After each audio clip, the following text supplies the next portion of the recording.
Welcome to the Ludus Colony. I'm Colonel Mustard, and we are playing Return of the Obra Dinn. Now, we have finished all the deductions, or at least all the ones we're currently able to do. I have to say, editing me has got his work cut out for him. Must admit, it took me a good while to get there.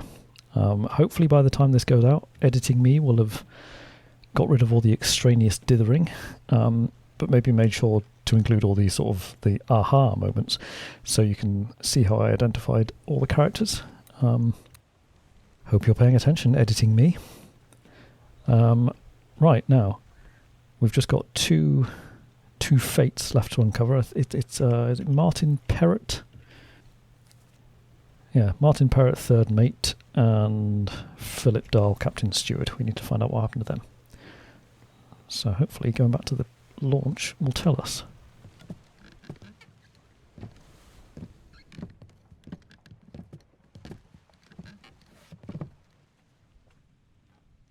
We should go. Storm's nearly about, so we won't be coming back.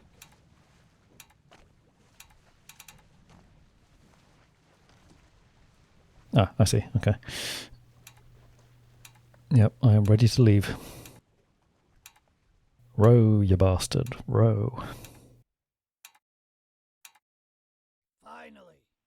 Sit down so you don't fall out.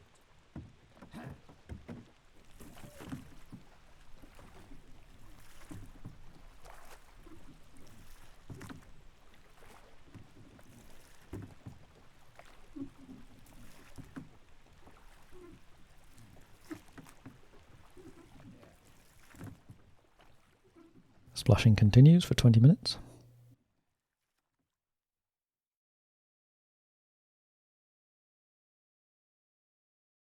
Splashing continues for 1 week. The Honourable East India Company. Insurance assessment for the good ship Obra Dinn, victim of calamitous events at sea. Prepared by the Company Office of Investigation. Ship damaged in squall Atlantic, sunk in storm, Falmouth. Payout claimed £20,000. Cargo company, all cargo lost. Payout claimed £5,000. Cargo Crown, all cargo lost. Payout claimed for restitution £3,000.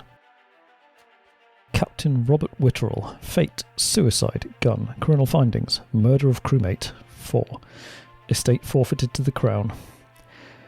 William Hoskett, first mate, fate, shot, gun, R. Witterell.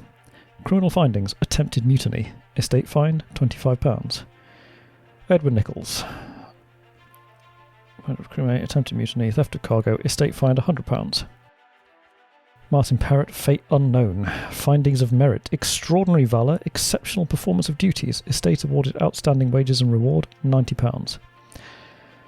John Davis, clubbed by R. H. Brennan, criminal findings, murder of crewmate 1, estate fined £15. Alfred Clestill, bosun, torn apart by beast, findings of merit, exceptional performance of duties, estate awarded outstanding wages and rewards, £70. Charles Miner, torn apart beast, murder of crewmate, expense claim £15.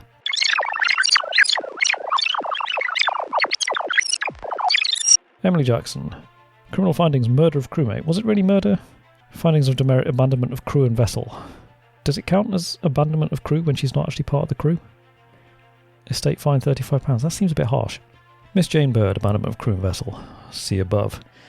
None on limb, no claim made. Samuel Galligan, attempted mutiny, theft of cargo. The one for Edward Nichols is going to be quite long, surely. Or have we had him already? I can't remember now. Roderick Anderson, crushed by cannon.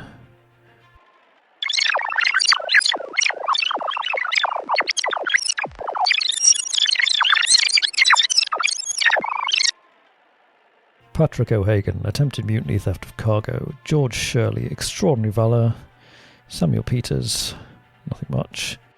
A preliminary draft of this assessment has been approved by the Royal Trade Guarantor. Total claimed £29,285. On behalf of the Honourable East India Company, I certify all statements as accurate and declare this matter closed in its entirety. Signed, HEIC Chief Inspector.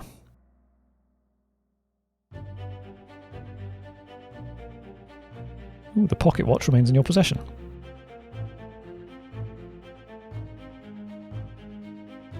The book returns to its original owner, Henry Evans in Morocco, as requested.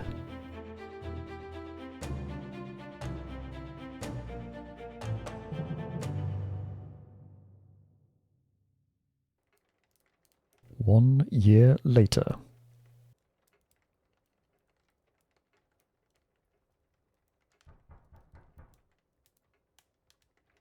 A knock at the door.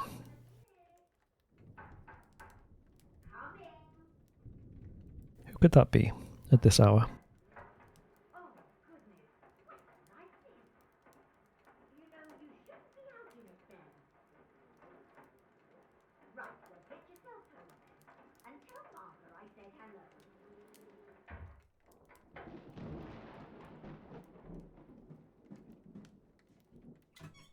Can you believe it? A package at this hour?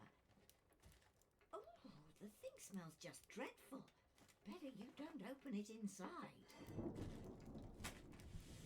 I'll be turning in now. Tea's in the kitchen if you need more. Good night. I have a package from Morocco. Could it be from Henry Evans?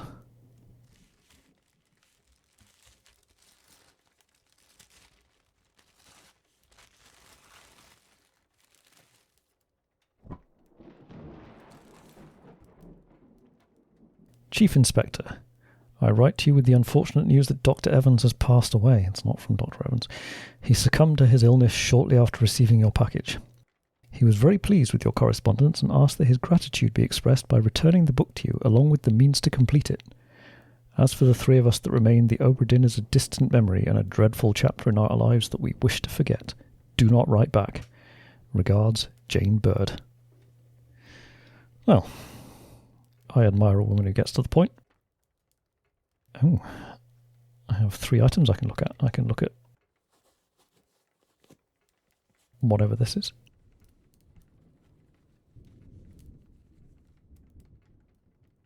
It's a... what is that, a hand? A severed hand?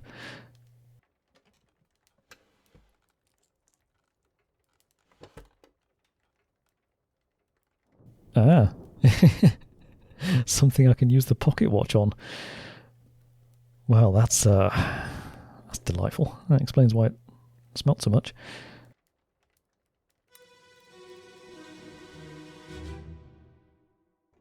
There you are. Collect your things. Where's the key? To that door. Gone. Damn. There's no time. We need to go. Right. You go. What are you up to? Nothing good. Oh. Right. So the surgeon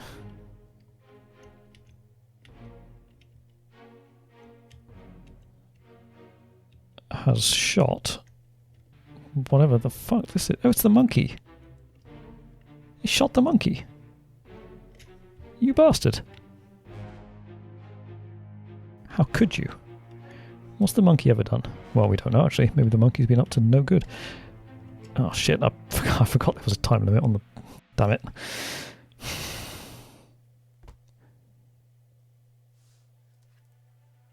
This tale belongs to you now. Please finish it. H.E.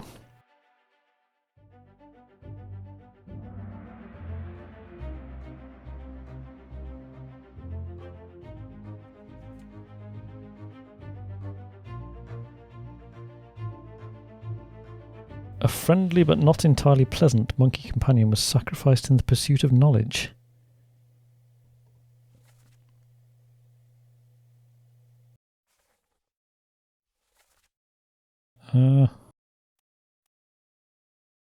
Right then.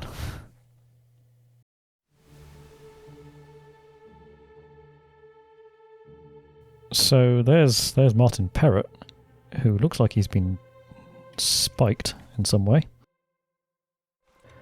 But by what is the... oh, here's the bloody... the root of all evil. He's been spiked. But yeah, who or what did the spiking? And here is Philip Dahl. Well, those are the two we need to know about.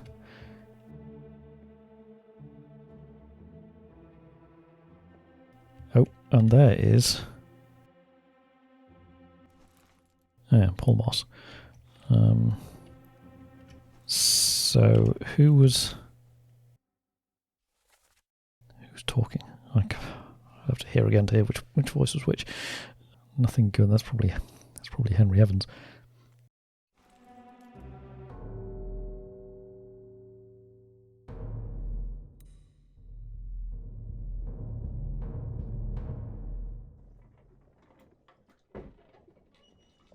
A third shell. Captain didn't toss them all. Leave it. Help me lift this.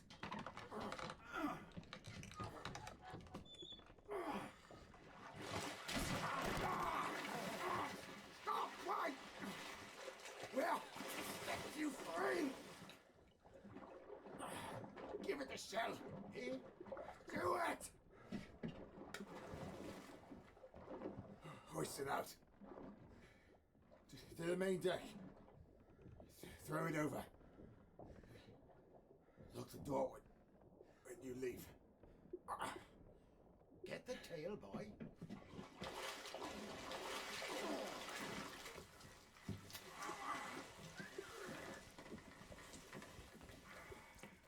In return,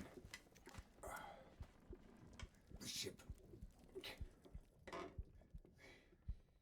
The Obra Dinn. See it home.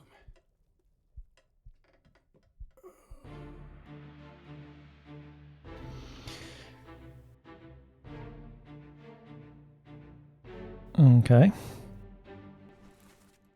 So, Paul Moss and Davy James are getting rid of the mermaid. Philip Dahl has been removed from play.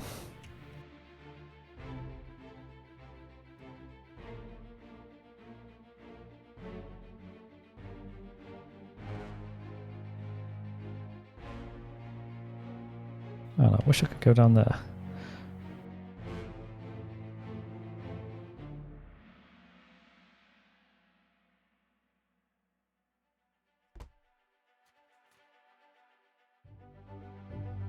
So that was part 4. In return, get the ship home.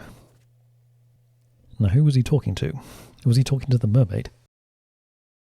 Or was he talking to one of the crew? Okay, so we've got David James, Paul Moss. Right.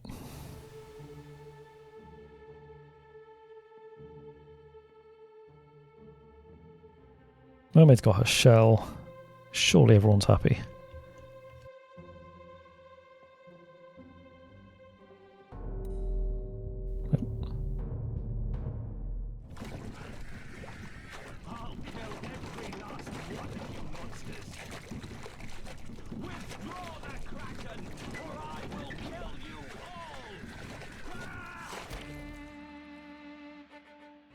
Alright, that's the captain. Okay, so Philip Dahl is holding a shell.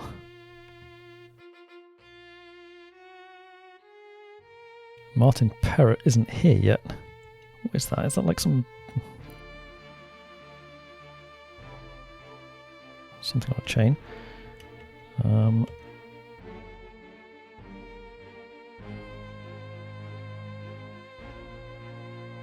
Alright, so the captain is attempting to negotiate through fear.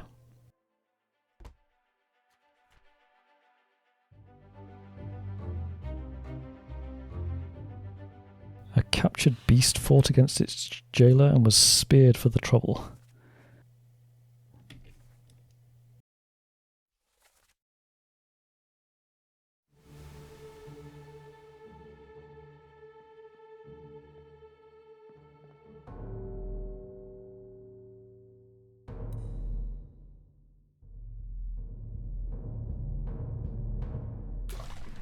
Call it off, damn you!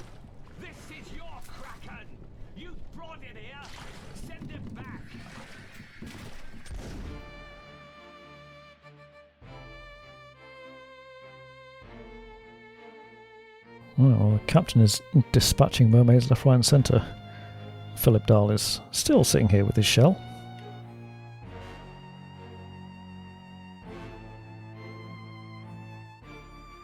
Unless I'm very much mistaken, nothing else is different.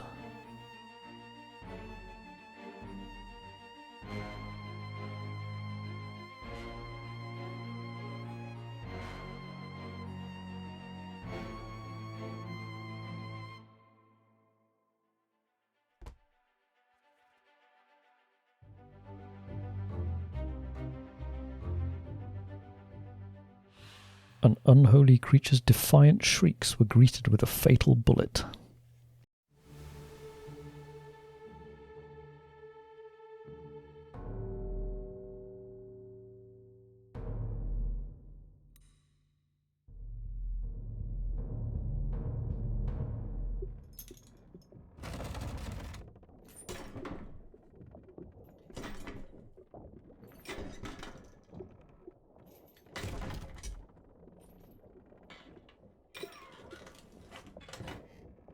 What's this? Quicksilver.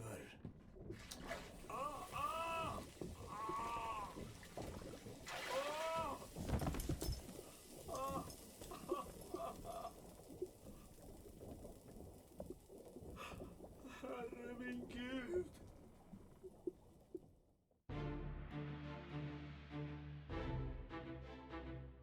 Right, so it would appear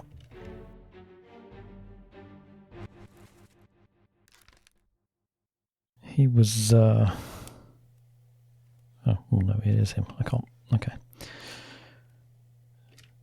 Yeah, we know who it is.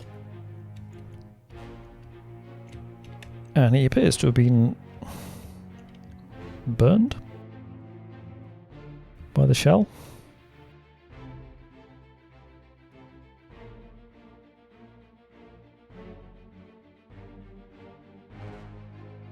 Yep. Oh, that thing that was there before now isn't it? Oh, was it a hat? Might be the captain's hat.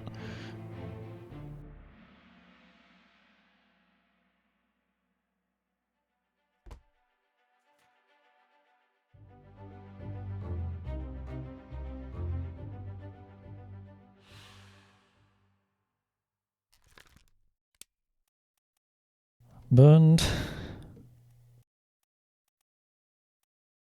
I'd say burned.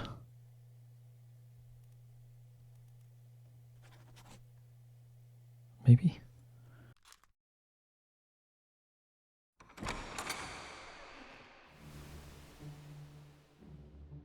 Uh-huh.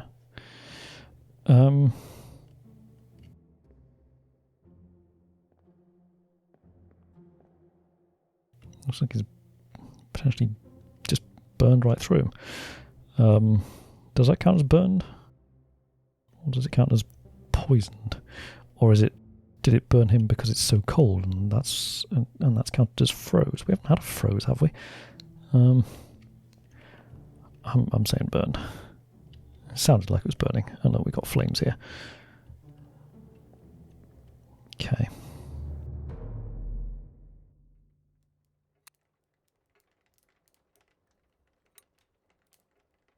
So what happened to Martin Perrott? How did he actually... Alright, so Philip Dahl came in, went, ooh, look, a shell. Picked it up. And it didn't go very well for him. Captain came in. Did some shooting. Did some stabbing. Then Martin Perrott turned up, seemingly bargained with the mermaid. Probably got spiked for his troubles. And then the surgeon threw in the monkey and shot it. Sacrificed in the pursuit of knowledge. Heh? So not sacrificed to appease the mermaids or anything, but in the pursuit of knowledge. Is it to do with blood?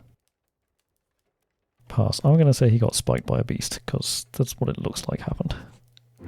Solve the entire book. All fates correct.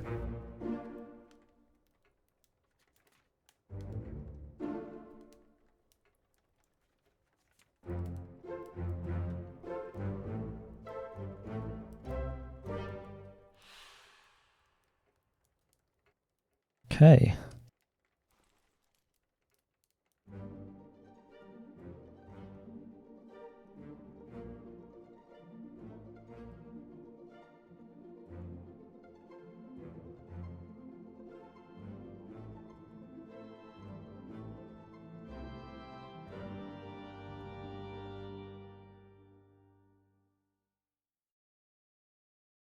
The end.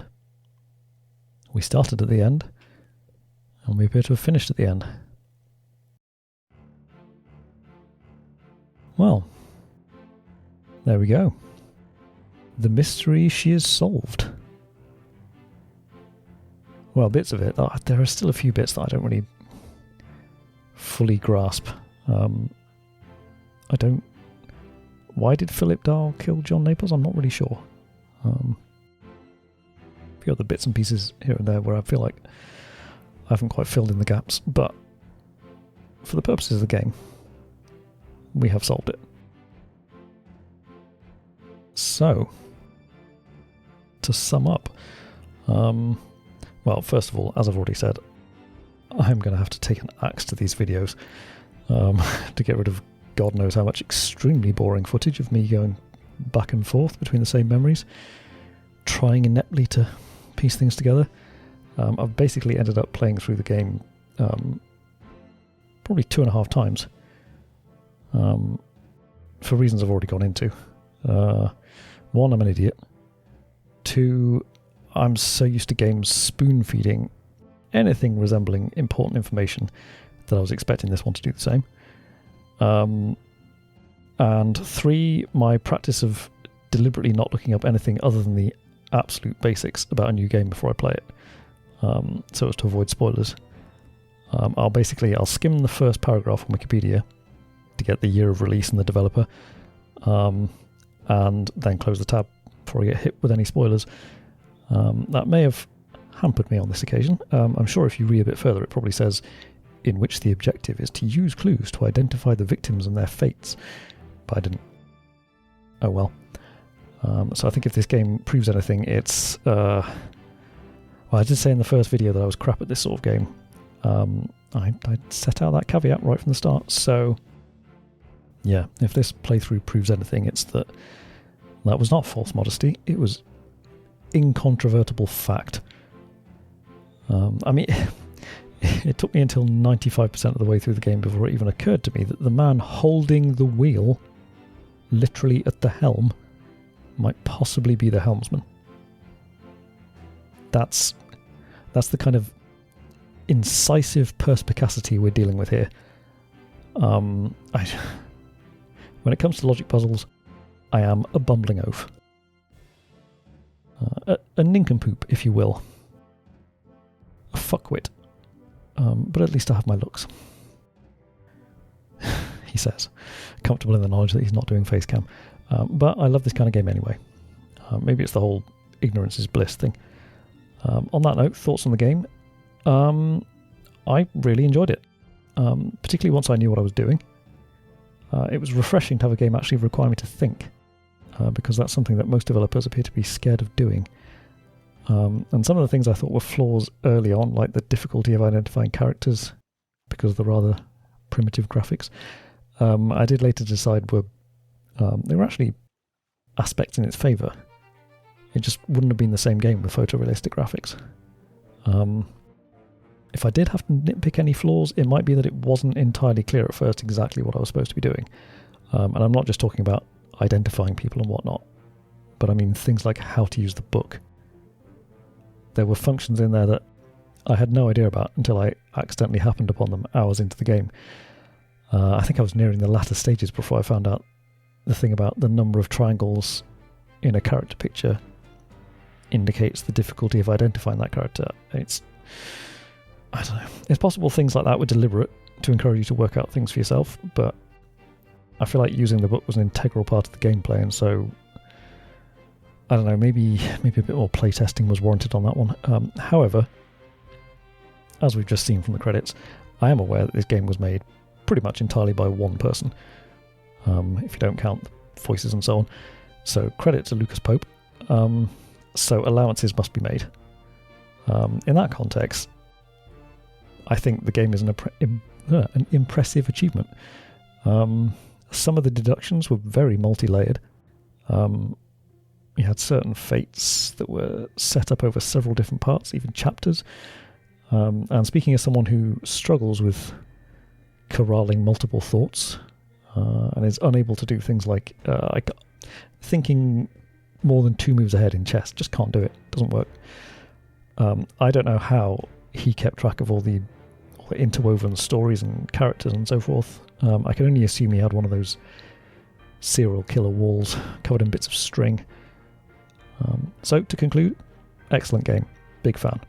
More please. I love it when games actually require me to use my brain, inadequate though it may be. So this was a welcome change from, AAA games that don't dare provide any kind of real challenge lest it scare the punters off. This punter is very happy with this purchase and will gladly proffer money to anyone providing something similar. I think that about sums it up. So, Return of the Obra Dinn is done, and I will happily file it up there in the adventure/puzzle pantheon with things like Monkey Island, other ship-based adventures. So yeah, many stars out of many. At time of recording, I haven't yet decided what I'll be playing next, so stay tuned, I suppose. Feel free to subscribe if you'd like to find out, or if you just like my nonsense for whatever strange reason. But for now, this has been the Ludus Colony. I've been Colonel Mustard. Till next time.